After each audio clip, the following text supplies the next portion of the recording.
Chapter 3. The Ultimate Carving. The young man flung the hammer and chisel to the ground and cried, I am leaving, father!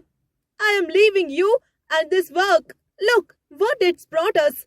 He spread out his arms and glanced disdainfully at the small, congested workroom, the slabs of stone and marble stacked in one corner, and the old cot covered with a pile of used clothes. The paint of the whitewashed walls was stained by many monsoons. The window, bare of curtains, opened into a tiny backyard. After all these years of work, this is all we have? Nothing! Nothing! This kind of work just doesn't pay. The old man stared at his son in astonishment. Although his voice trembled, it didn't lose its usual gentleness. It's not only the money that matters, son. It's service. Our service to God. Father, the young man grunted impatiently. Times have changed. The stonemason's work has also changed. You can't live on sculptures for temples only. You have to mass produce like all the others in Agra. Come on, father. The lines around the old man's mouth tightened. No, my son. This is the work I learned from my father, and he learned from his father. We have kept up this tradition for hundreds of years, and I hoped you would continue our work. No, father, the young man replied with determination. There is much more money in ashtrays and plates for tourist shops. I am tired of working for a pittance for the committee of the temple in Srinagar. I am leaving, father. The young man stormed out of the room, leaving his old father crouching in front of a half-finished marble statue, whose shape already suggested its future magnificence. He dropped his hands into his lap and closed his eyes. He began to pray and didn't even hear the hesitant goodbye his son called out from the door. He sat motionless, unaware of time and place. Master Ji, called Salim, the servant boy, entering the workshop barefooted. He held out a glass of steaming tea in his hand. Master Ji, he called once more, his voice filled with concern. The old man looked up. His face was ashen. He looked old and very tired. He beckoned the boy to come closer and motioned him to sit down. Salim, he said gently, soon I will be the last stonemason here. All the others will have gone to Agra. There they are turning out by the dozen cheap candle stands, paperweights, and ashtrays. They are making money, but they betray our skill, our age-old tradition. Now, Gopal has also gone. I'll have to finish this sculpture alone. And with the help of God, I'll do it, Salim. I know you will, Master Ji, the boy answered. You'll make many more, larger and more beautiful temple sculptures. The old man looked at the orphan boy, who had come to work for him 5 years ago.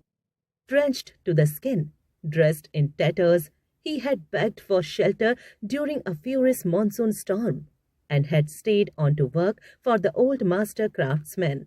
He had grown tall and strong. The old man knew that Salim too would leave him one day. He sighed and looked into the serious eyes of the boy, clouded with sadness, a sadness the old man could not understand. He shook his head. My strength is waning. I can't work with the chisel like I used to. Carving takes too long. Yes, you will. The boy repeated, offering his master the glass of tea. Drink, please. It will help you. Then he added, I have to go to the market for an hour or two, but I'll be back in time to prepare dinner. The old man nodded and thought, he has been going to the market too often lately. I hope he hasn't fallen into bad company. He shot a questioning glance at the boy, who turned and left the room. The old man sighed and picked up the chisel and hammer. The cool metal of the tools filled him with happiness and confidence. He loved his work and didn't want to change it for anyone in the world. Days and weeks went by. It was a month since Gopal had left. The old man worked tirelessly from morning till late at night on the sculpture. It was all there in the stone. The strong, straight shoulders of Krishna, his soft curved lips. He could see the pointed fingers holding the flute delicately to his lips. His serene face eternally beautiful. The old man could see it in the stone. He could feel it. He only had to set it free with the chisel. He didn't feel hunger. He didn't feel thirst. He was driven away by the desire to finish the sculpture in time. It was his biggest piece, his best. It would also be his last. On and on he worked, his chisel striking the stone again and again. But then came the day when the old man felt his strength ebb. His arms felt heavy and his eyes grew tired. Then his vision blurred, and he could not see the shape of Krishna embedded in the stone. Overcome with fear, he sank to his knees and prayed. The old man prayed a lot these days. Masterji, Salim said, you haven't touched your food again. Please have some rice and vegetable. You only had a glass of milk for breakfast. And have the curd. You like curd. I know you do. The old man looked up. He whispered, I don't think I'll be able to finish it. If Gopal was here, it would have been different.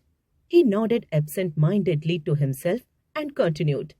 He wasn't the best of craftsmen, but he was good and strong. He clipped off the stone layer by layer, as if it were clay. He hadn't yet learned to carve the finer details, but in a year or two he would have learnt surely. He fell silent. It was the features and hands that gave him trouble. There was something missing in his figures, that something which can't be taught, because it comes from somewhere deep inside you. Salim whispered, from deep inside here. And he pointed to the old man looked at the boy. Surprised, he saw him blush and turn his face away. You are right, Salim. You are right.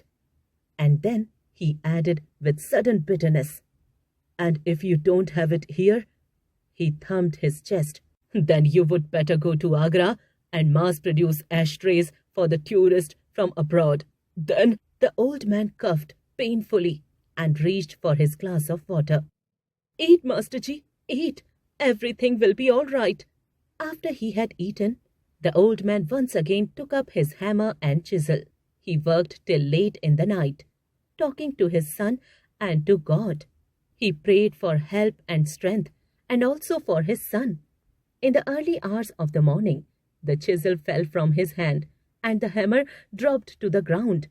His old body sagged, falling forward limply. His forehead struck Krishna's flute and slid down over the statue to rest on the pedestal. Hai Ram! He muttered and sank into a comfortable darkness. When he opened his eyes, he found himself lying on a cot in his bedroom, covered by a light cotton blanket. From the workshop, the clipping sound of the chisel reached his ears. He listened. Had his ears deceived him? No, he could hear it again. The strong blow of the hammer on the top of the chisel. Gopal? He was back. Gopal had returned. He would help him. They would finish the statue.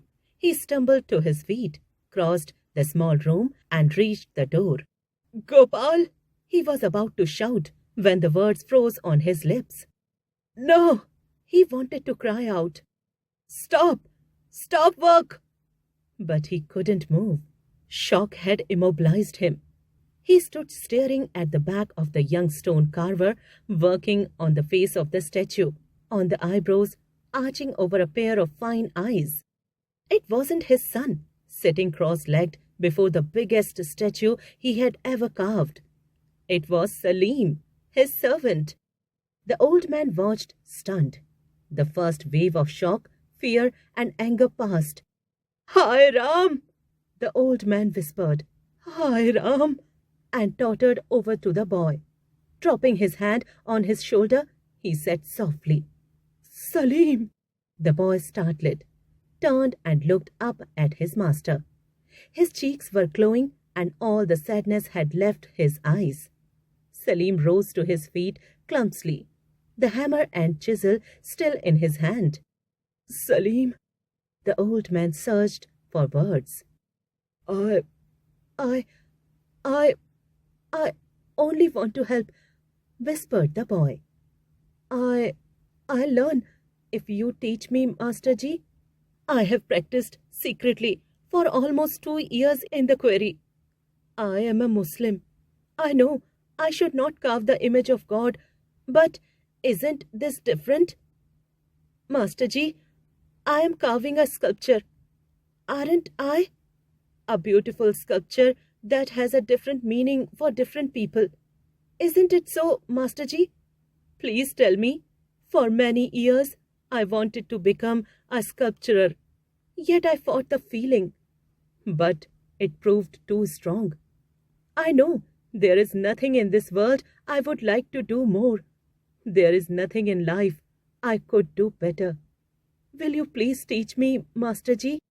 The old man pulled the boy's head against his shoulder and whispered, There's nothing I can teach you, my son. Go ahead. You have it in your hands and in your heart. I know you will be one of the country's finest stone men.